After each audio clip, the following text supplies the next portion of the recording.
Board exam में हिंदी के paper में 95 प्लस स्कोर करने के लिए ये नहीं मैटर करता कि ये बहुविकल्पीय प्रश्न है। मैटर ये करता है कि अगर आप पूरे सही क्वेश्चन करके आए, चाहे वो टॉपिक छोटा हो और चाहे वो टॉपिक बड़ा हो। जैसा कि यहाँ पर ये टॉपिक पद्य साहित्य का इतिहास, यहाँ से इस क्लास से आपके 5 नंबर पक्के होने वाले हैं। किस प्रकार से 5 अंक पक्के होने वाले हैं, तो जैसा कि आपको पता होना चाहिए कि आपके हिंदी में जो पद्य साहित्य का इतिहास है उससे 5 अंक के पेपर में क्वेश्चन बनता है। तो पद्य साहित्य के इतिहास को आपको इस प्रकार से, जैसे आपको पेपर का पैटर्न यहाँ पर मैं बता दे रहा हूँ कि 20 बहुविकल्पीय प्रश्न पूछे जाते हैं पेपर में। तो 20 बहुविकल्पीय प्रश्नों में से जो 5 प्रश्न होते हैं, 5 प्रश्न पहले के जो पेपर में होंगे, वो बहुविकल्पीय प्रश्न जो होते हैं ना, वो 5 पद्य साहित्य के इतिहास से पूछे जाते हैं। तो पद्य साहित्य के इतिहास में आपको फुल मार्क यानी 5 अंक किस प्रकार से प्राप्त होगा। जैसे कि पद्य साहित्य का इतिहास अगर आप पढ़ने बैठेंगे तो आप अगर नोट्स भी बना लेते हैं तब भी ये नहीं मैटर करता कि आपके नोट्स से आ जाएगा। लेकिन यहाँ पर मैंने कुछ इस प्रकार से नोट्स वाइज यहाँ पर इस प्रकार से कवर किया है कि आपके लॉन्ग शॉर्ट सभी प्रकार के क्वेश्चन क्लियर हो जाएंगे। तो आइए शुरू करते हैं। तो आपको पहले ध्यान ये होना चाहिए कि पद्य साहित्य का इतिहास आप पढ़ने जा रहे हैं। तो पद्य साहित्य के इतिहास में आपको पता होना चाहिए कि आपके जो सिलेबस है उसमें कौन कौन से काल को पढ़ना है। तो आपको ध्यान देना है कि आपको रीतिकाल और आधुनिक काल को पढ़ना है। तो रीतिकाल और आधुनिक काल से ही 5 अंक क्लियर होंगे आप। तो आइए शुरू करते हैं। अगर आप हमारे चैनल पर नए हैं तो चैनल को सब्सक्राइब और वीडियो को लाइक कर दीजिए। आइए हम इस धुआंधार क्लास को शुरू करते हैं।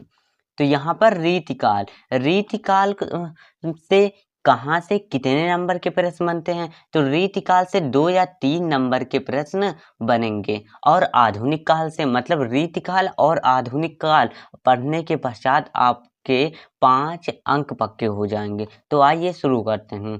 तो सबसे पहला क्वेश्चन ये बनता है कि जो रीतिकाल है वो चला कब से कब था। तो रीतिकाल की बात करें तो रीतिकाल जो है वो 1643 ईस्वी से लेकर के 1843 ईस्वी तक चला था। और दूसरा सन है 1700 ईस्वी से 1900 ईस्वी तक। ये तो डिफरेंट किस प्रकार से दिए, ये डिफरेंट को आप समझिए। यहाँ पर कुछ वैज्ञानिक जो हैं उनके अनुसार, कुछ हिंदी के जो गणितज्ञ हैं उनके अनुसार जो है वो ईस्वी माना गया 1643 से 1843 ईस्वी तक। और कुछ के अनुसार माना गया 1700 से लेकर 1900। तो आपको ये ध्यान में रखना है कि ये विक्रमी संवत में, तो विक्रमी संवत को आप समझ लीजिए। यहाँ पर विक्रमी संवत का अर्थ क्या होता है, मतलब कि इसमें ये जो 1643 है इसमें 57 जोड़ दिया जाता है तो ये विक्रमी संवत बन जाता है। तो इस प्रकार से यहाँ पर 1643 ईस्वी से 1843 ईस्वी तक रीतिकाल की समय सीमा मानी गई हूँ। अब इसके अन्य नाम और नामकरण करता देखते हैं। तो रीतिकाल का दूसरा नाम जो है वो अलंकृत काल है। अलंकृत काल जो है वो रीतिकाल का दूसरा नाम है। और तो रीतिकाल का अलंकृत काल किसने कहा था, तो मिश्र बंधुओं ने कहा था। मतलब कि मिश्र बंधुओं ने रीतिकाल को अलंकृत काल कहा है। और इसी प्रकार से श्रृंगार काल किसने कहा है, तो आचार्य विश्वनाथ प्रसाद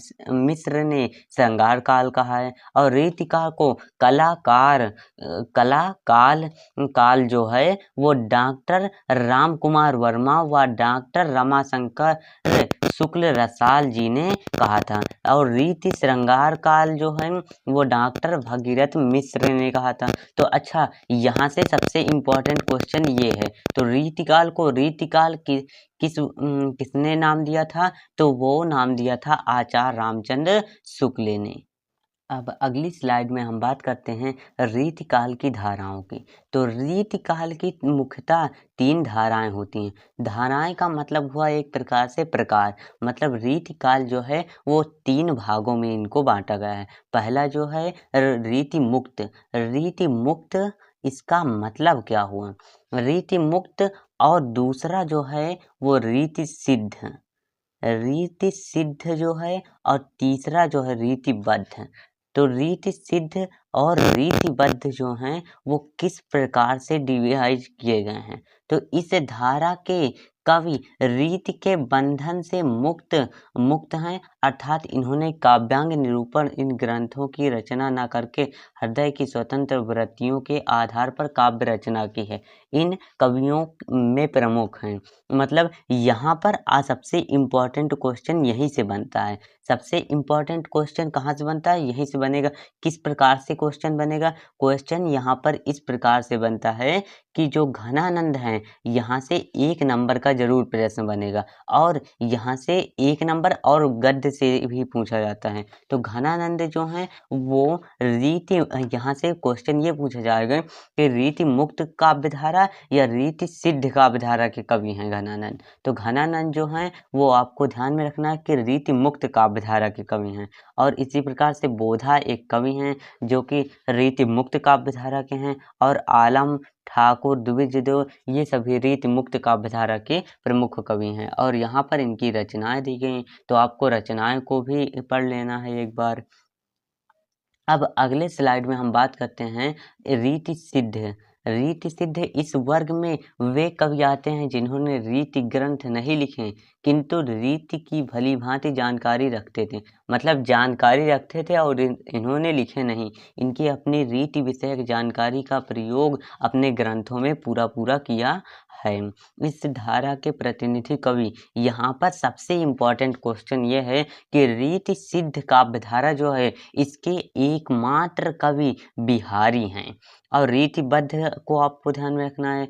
रीतिबद्ध धारा में वे कवि आते हैं जिन्होंने रीति ग्रंथों की रचना की है और ये कुछ प्रमुख हैं, जैसे कि भूषण। भूषण जो हैं वो रीतिबद्ध काव्यधारा के प्रतिनिधि कवि माने जाते हैं। तो भूषण रीतिकाल के एकमात्र, यहाँ पर आपको ध्यान में रखना है कि रीतिकालीन एकमात्र कवि जिन्होंने वीर रस में रचनाएं, मतलब वीर रस में इन्होंने रचनाएं की है, तो वो एकमात्र कवि जो हैं वो भूषण है। मतलब यहाँ पर वीर रस के ओतप्रोत रचनाएं लिखी थी। और यहाँ पर ये भी कवि हैं चिंतामणि जो हैं उन ये भी रीतिबद्ध काव्यधारा और मतीराम ये भी रीतिबद्ध काव्यधारा के प्रतिनिधि कवि माने जाते हैं। यहाँ पर रीतिकाल के रीतिबद्ध शाखा के और कवि हैं। चौथे जो हैं वो देव हैं जिनकी रचना है भाव विलास भवानी विलास। यहाँ ये इम्पोर्टेंट है जो कि 2024 में पूछी गई है और ये 2025 में भी पूछी गई थी। तो ये 2026 में भी पूछी जा सकती है। तो ये इस प्रकार से ये लेखकों को आप स्क्रीनशॉट इसका ले लीजिएगा। इन लेखकों को आपको सही तरीके से रट लेना है ताकि अगर आपके पेपर में एक भी क्वेश्चन बने तो वो आपसे छूटने ना पाए।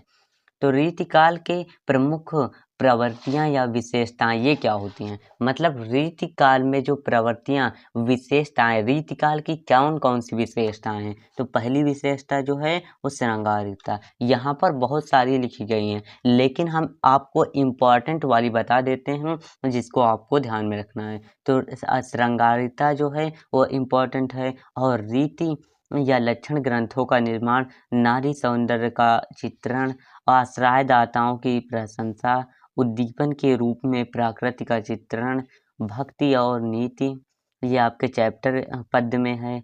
और नारी के प्रति कौमुद दृष्टिकोण, तो ये इम्पोर्टेंट वाले हैं। अब अगले में हम देखते हैं आधुनिक काल। तो अगर आपको आधुनिक काल जो है वो कब से कब, जैसे कि आधुनिक काल जो है इसे ही वर्तमान काल के नाम से जाना जाता है।